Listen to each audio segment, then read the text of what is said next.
بسم اللہ الرحمن الرحیم حامد و مصلی اما بعد. معزز سامعین کرام، دارالافتاء جامعۃ الشیخ عبدالستار نانکا گندیوڑا ضلع سہارنپور سے آپ کے مسائل اور ان کا حل پروگرام پیش کیا جاتا ہے. آج کے پروگرام میں پہلا سوال ہے، محمد امین میرٹھ سے معلوم کرتے ہیں، ایک عورت عدت میں ہے، اس کے والد کا انتقال ہو گیا، تو کیا یہ عورت میت کو دیکھنے کے لیے گھر سے باہر جا سکتی ہے؟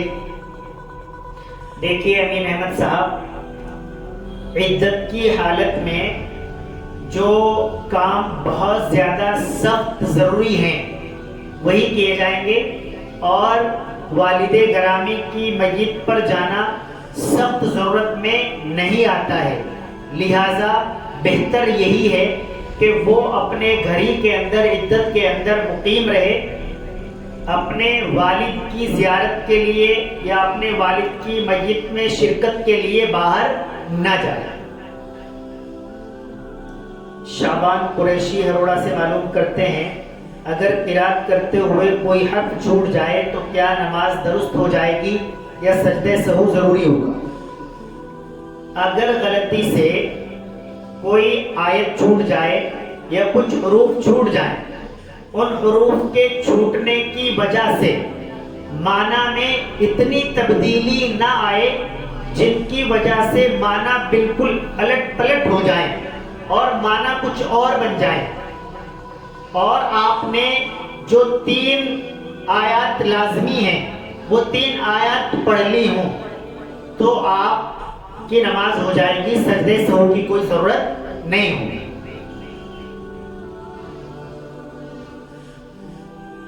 محمد حماد بجنور سے معلوم کرتے ہیں، محمد سبحان نام کیسا ہے؟ عبد السبحان بہتر ہے یا محمد سبحان؟ یہ بھی بتائیں. نام بہت اچھا ہے، کوئی حرج نہیں ہے رکھنے میں، اس میں عبد السبحان کہنا پکارنا زیادہ بہتر ہے. محمد عمیر ممبئی سے معلوم کرتے ہیں کہ آج کل ہسپتال میں نومولود بچے کو غسل دیے بغیر والدین کے حوالے کر دیتے ہیں، تو کان میں اذان کب دی جائے جبکہ غسل 1-2 دن بعد دیا جائے گا؟ نومولود یعنی جس بچے کی پیدائش ہوئی ہے اس کے کان میں اذان دینے کے لیے اس کا غسل کرانا ضروری نہیں ہے. ظاہری گندگی وغیرہ وہ روئی وغیرہ سے صاف کر کے اس کے کان میں تبھی اذان دے دی جائے، اس میں کوئی حرج نہیں ہے. عبد الرحمن مظفر نگر سے معلوم کرتے ہیں، اگر کوئی غیر مسلم آدمی عید کے موقع پر مبارکباد دے تو کیا ان کے تہوار پر ہم بھی ان کو مبارکباد دے سکتے ہیں؟ غیر مسلموں کے تہوار میں مبارکباد دینا یہ ان تہوار میں شرکت مانی جاتی ہے جو کہ شریعت کے اندر جائز نہیں ہے، لہذا ان کے تہوار وغیرہ پر مبارکباد نہیں دینی چاہیے.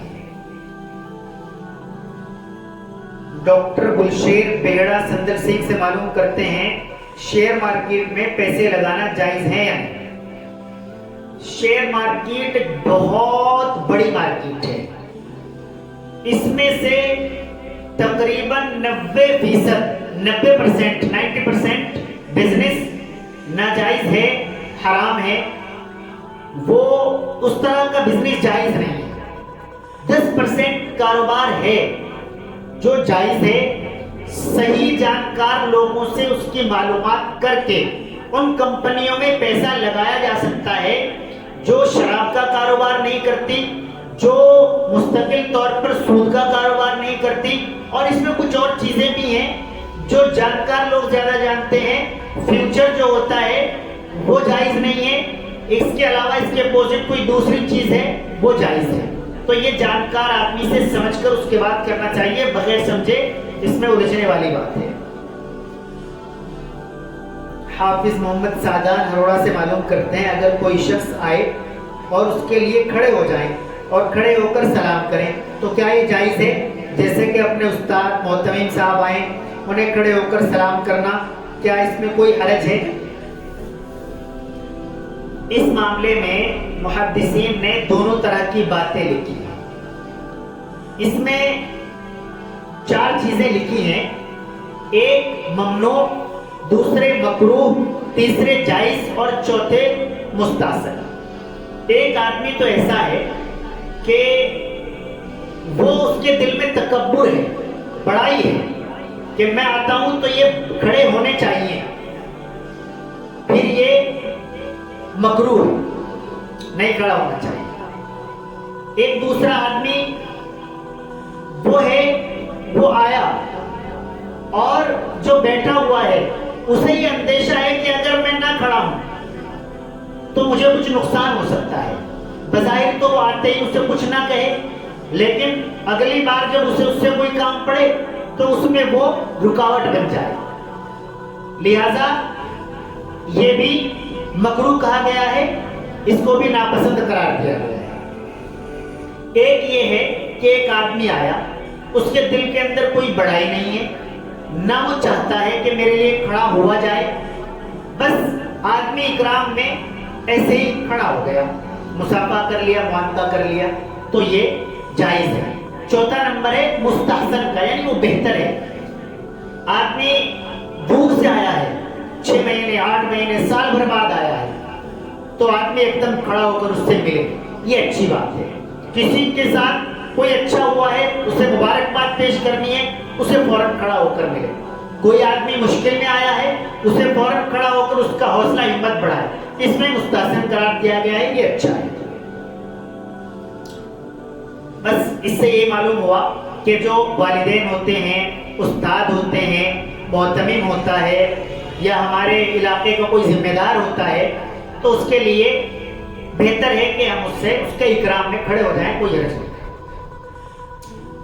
حافظ سعدان ہروڑائی سے معلوم کرتے ہیں کہ ایک شخص کی عمر 14 یا 15 سال ہے، لیکن صحیح معلوم نہیں ہے، داڑھی آنی شروع ہو گئی ہے، 3 یا 4 بال آئے ہیں، تو کیا یہ شخص نماز پڑھا سکتا ہے؟ اگر عمر کے بارے میں معلوم نہیں ہے کہ 14 سال ہے یا 15 سال ہے، تو پھر جس لڑکے کو احتلام ہو، انزال ہو، وہی بالغ مانا جائے گا، وہی نماز پڑھا سکتا ہے.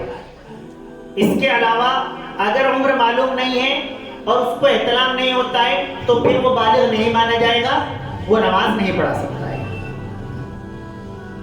حافظ سعید نائی نگلا شاملی سے معلوم کرتے ہیں، ہمارے پڑوس میں غیر مسلم رہتے ہیں، وہ ہماری میت پر آتے ہیں، قبرستان جاتے ہیں،